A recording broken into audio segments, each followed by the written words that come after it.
No one could have predicted the suicide of a troubled teenager who stepped into the path of a passenger train after a battle against mental illness, and coroner has ruled. An inquest into the death of David Edwards-Gill heard he was not let down by the system despite his mother raising concerns about his care by mental health professionals. The 16-year-old had been referred to healthcare professionals in 2015 after he suffered bouts of self-harm and expressed a wish to take his own life. David had a series of appointments with a child and adolescent mental health services (CAHMS) team to tackle suicidal thoughts, the Manchester Evening News reported.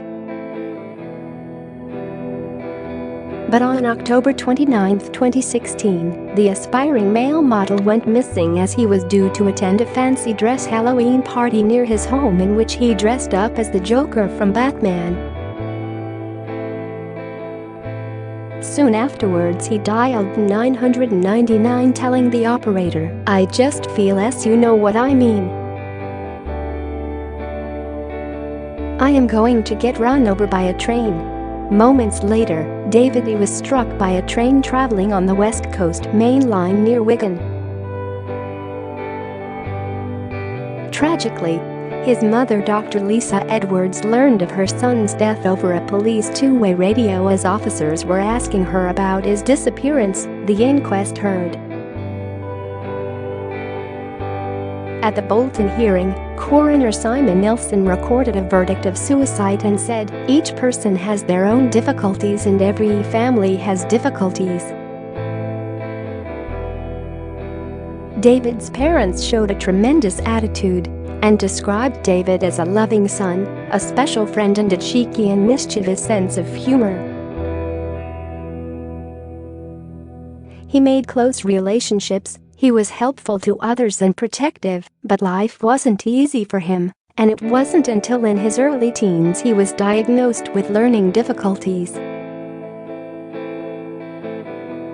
It is wholly exceptional, and it is rare to see parents who are so dedicated and so caring and so supportive of a child who has special needs. But he had not fallen through or been lost in the system.The agencies worked with his family.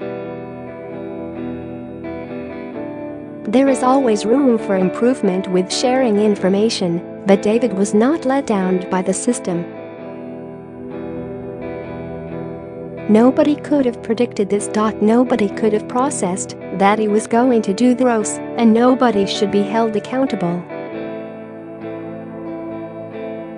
The benefit of hindsight is a wonderful thing, but no amount of analysis or speculation will answer your questions. The last time you, Dr. Edwards, saw him, you said he was in good spirits.You. You took him to the party knowing that the family who were there knew about his condition and he was in safe hands. He didn't express any thoughts on self-harming or suicide. He said he loved you and he would see you later.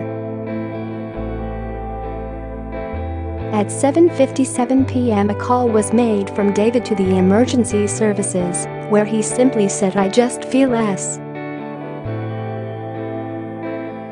In my opinion, he did have thoughts of self-harm. He managed to get onto the tracks in a way we have not been able to recognize. I cannot begin to imagine what each of you had to go through. The caring professionals that you have seen treated your son with care. This happened through no fault of the agencies. They did everything in their power, just as you, the family, did. David was described as a loving son and a friend to many, who was cheeky and had a mischievous sense of humor. He was a keen rugby league player at Wigan St Patrick's and boxed at ABC.Dr. Edwards told the hearing he struggled with many things, such as expressing himself and communicating effectively with others.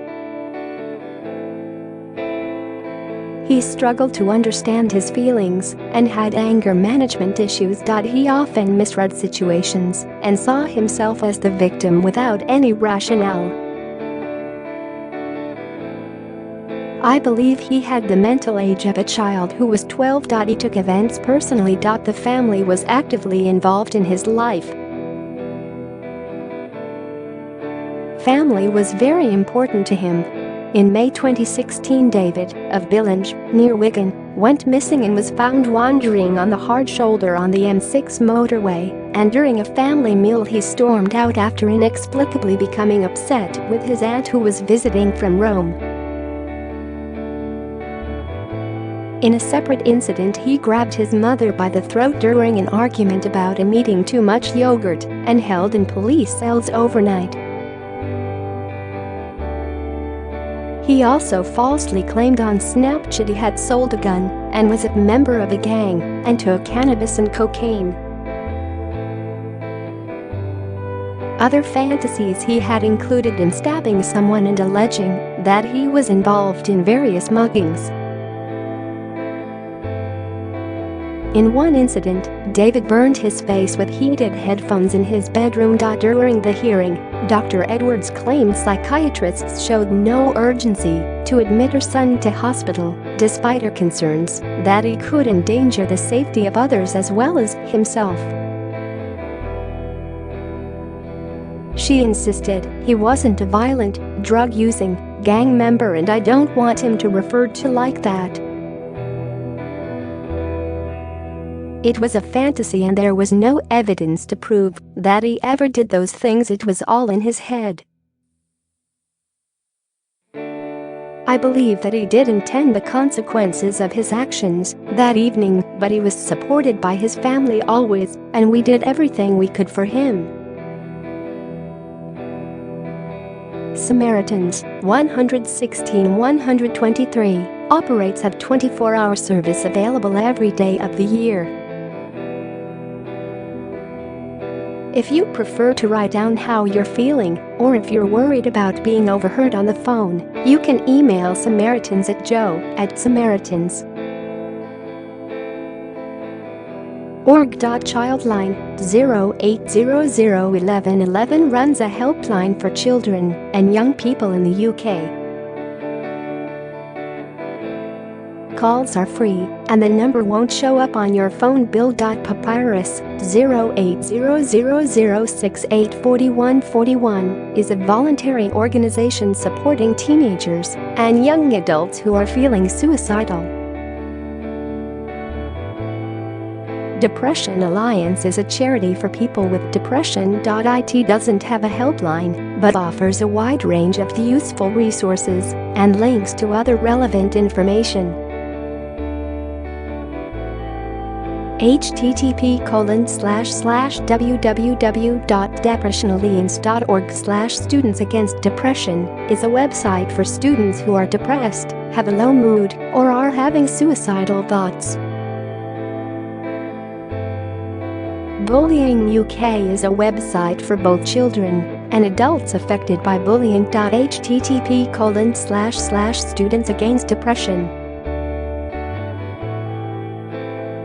The Sanctuary 0300037029 helps people who are struggling to cope experiencing depression, anxiety, panic attacks, or in crisis.